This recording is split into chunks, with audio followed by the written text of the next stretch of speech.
আমরা আগের যে ক্লাসটিতে ওয়াইফাই অ্যান্ড ব্লুটুথ সম্পর্কে যেই আমার বিবরণী দিয়েছি, আমার কাছে মনে হয়েছে সেটা পর্যাপ্ত নয়। তো ওই কারণে আমি আরও কিছু বিবরণী আপনাদের সামনে নিয়ে আসছি, সেটা একটি নতুন মডেলের মোবাইল ফোন দিয়ে। তো আমরা এখন আপনাদেরকে আইফোনের ওয়াইফাই সার্কিট সম্পর্কে একটু এক্সপ্লেন করব। তো আইফোনের ওয়াইফাই সার্কিট দেখতে পাচ্ছেন, ওয়াইফাই অ্যান্ড ব্লুটুথ সার্কিট নিয়ে আমরা আজকে ডিসকাস করব আইফোনের ক্ষেত্রে। যেমন আইফোনের ওয়াইফাই সার্কিটে কি আছে দেখেন, একটি ওয়াইফাই আইসি। আগে আসেন আপনাদেরকে ওয়াইফাই আইসিটা চিনিয়ে নিই। এই যে এটা হলো আমাদের ওয়াইফাই আইসি, দেখেন এটা হলো ওয়াইফাই আইসি। এখন এই ওয়াইফাই আইসি কিভাবে কাজ করে দেখেন, ব্লক ডায়াগ্রামের মাধ্যমে দেখিয়ে দিচ্ছি।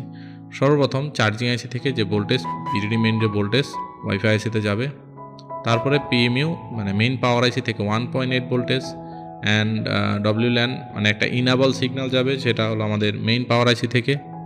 তারপরে ওয়েক আপ সিগন্যাল যাবে, এটা হলো ডব্লিউল্যানের ক্লক সিগন্যাল অ্যান্ড তারপরে এটা হলো ওয়েক আপ সিগন্যাল।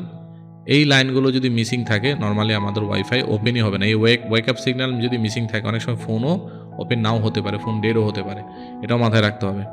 আচ্ছা, তারপরে আসেন, এটা হলো পিসিআই AP2 ডব্লিউল্যান মানে ওয়াইফাই রিসেট লাইন।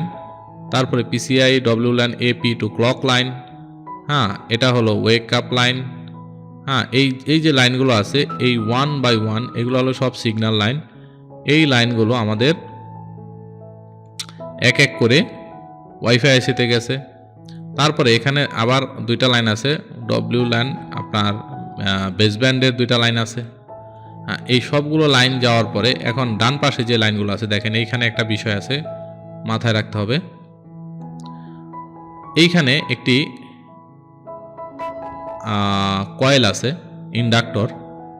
যে ইন্ডাক্টরটি সিরিজ লাইনের মাধ্যমে কানেক্টেড হয়ে এখানে একটি ক্যাপাসিটর আছে, আবার এলডিউ 35 অ্যান্ড 33 নাম্বার পিনের সাথে জয়েন্ট হয়েছে এই ইন্ডাক্টরের মাধ্যমে। অনেক সময় আমাদের এই ইন্ডাক্টর প্রবলেমের কারণে ওয়াইফাই লাইন আসে না।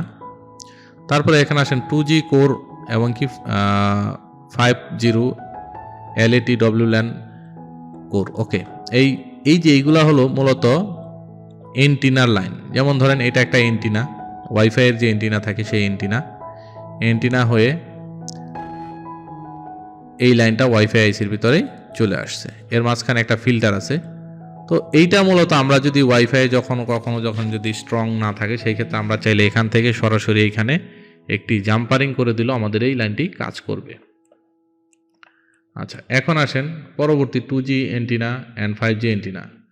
2G এন্টিনা এবং 5G এন্টিনার জন্য আলাদা আলাদা ওয়াইফাইয়ের মধ্যে আলাদা আলাদা সার্ভার থাকে। তো এইগুলো আপনাদের মাথায় রাখতে হবে যে এইগুলো আলাদা আলাদা এন্টিনা। এগুলো সেমভাবে যদি প্রবলেম মনে হয় তাহলে আমরা সরাসরি জাম্পারিং করে দিতে পারবো, ইনশাল্লাহ কাজ করবে। এখন আসেন আমরা ব্লুটুথ সার্কিটে চলে যাই। ব্লুটুথ সার্কিটের ক্ষেত্রে সেম টাইগ্রেস থেকে পিডিডি মেইন সাপ্লাই যাবে, তারপরে 1.8 অ্যান্ড পিএমইউ বিটি আরইজি অন, মানে এটা হলো মূলত আরইজি অন করবে।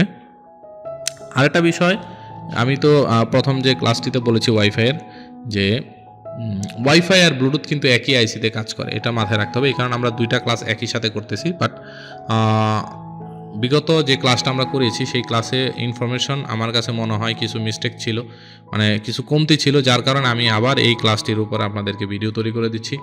তো এখানে দেখেন PMU to REGN line, PMU to host wake up line. হ্যাঁ, তারপরে এটা হলো 32K ক্লক লাইন। এই যে এই লাইনগুলো ওয়াইফাই আইসিতে যাবে পাওয়ার আইসি থেকে।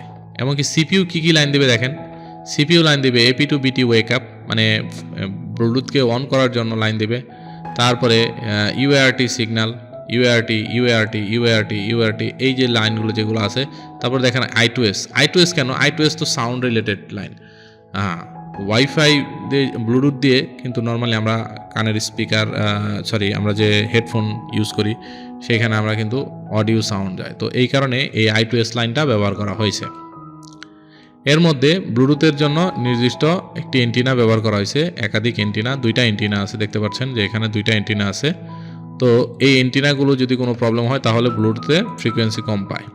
আচ্ছা, আপনার ব্লুটুথ প্রবলেম হোক বা ওয়াইফাই প্রবলেম হোক, যাই প্রবলেম হোক, আপনাকে কিন্তু নরমালি যদি প্রবলেম সলভ করতে হয়, আপনাকে ওয়াইফাই আইসি কিংবা ব্লুটুথ আইসি চেঞ্জ করতে হবে। আর যদি ব্লুটুথে প্রবলেম হয় তাহলে ওয়াইফাই সহ চেঞ্জ করতে হবে, ওয়াইফাই প্রবলেম হলে ব্লুটুথ সহ চেঞ্জ করতে হবে। মানে আইসি কিন্তু একটাই, প্রবলেম ডিফারেন্ট হতে পারে, আইসি একই। তো সার্কিটটা দেখে বুঝতেই পারছেন যে ভেরি সিম্পল সার্কিট। তো ইনশাল্লাহ, তা এখন বিষয় হলো আরেকটা লাস্ট ফিনিশিং আমি কথা বলে নিই। ধরেন যদি একটি ওয়াইফাই আইসি, যেহেতু আমার এটা, আমরা যখন একটি আইসি রিমুভ করব তখন আইসির নিচে ঠিক এরকম লাইন থাকবে। তো আমরা প্রত্যেকটা পয়েন্টে লাইনগুলো আমরা চেক করে কনফার্ম হয়ে তারপরে আইসি লাগাবো। মাঝখানের যে লাইনগুলো আছে এগুলো নেগেটিভ, আর সাইডের যে লাইনগুলো আছে যে হলুদ হলুদ, এই লাইনগুলো হলো পজিটিভ। তো মূলত আমাদের এই পজিটিভ লাইনগুলো দরকার, এই গ্রাউন্ড একটা দুইটা হলেই হলো, এত লাইন গ্রাউন্ডের দরকার নাই। তো বুঝতে পারছেন যে এই প্রত্যেকটা লাইন যাতে থাকে, কোনো লাইন যাতে মিস্টেক না হয়। যদি কোনো মিস্টেক হয় তাহলে কিন্তু আপনার ওয়াইফাই পারফেক্টলি পাবে না, এটা মাথায় রাখতে হবে। আর আইসি চেঞ্জ করার আগে অবশ্যই আইসির জিআর মানে আইসির যে প্যাড যে ভ্যালুটা আছে সেটা চেক করে তারপর আইসি লাগাবেন। যদি আপনার কাছে সেম টু সেম ভ্যালু জানা না থাকে তাহলে আরেকটি সেট থেকে, রানিং সেট থেকে আপনি ভ্যালু দেখে সেম টু সেম মিলে তারপরে আপনি আইসি লাগাতে পারেন। এই বিষয়গুলো মাথায় রাখতে হবে। তো আজ এ পর্যন্তই।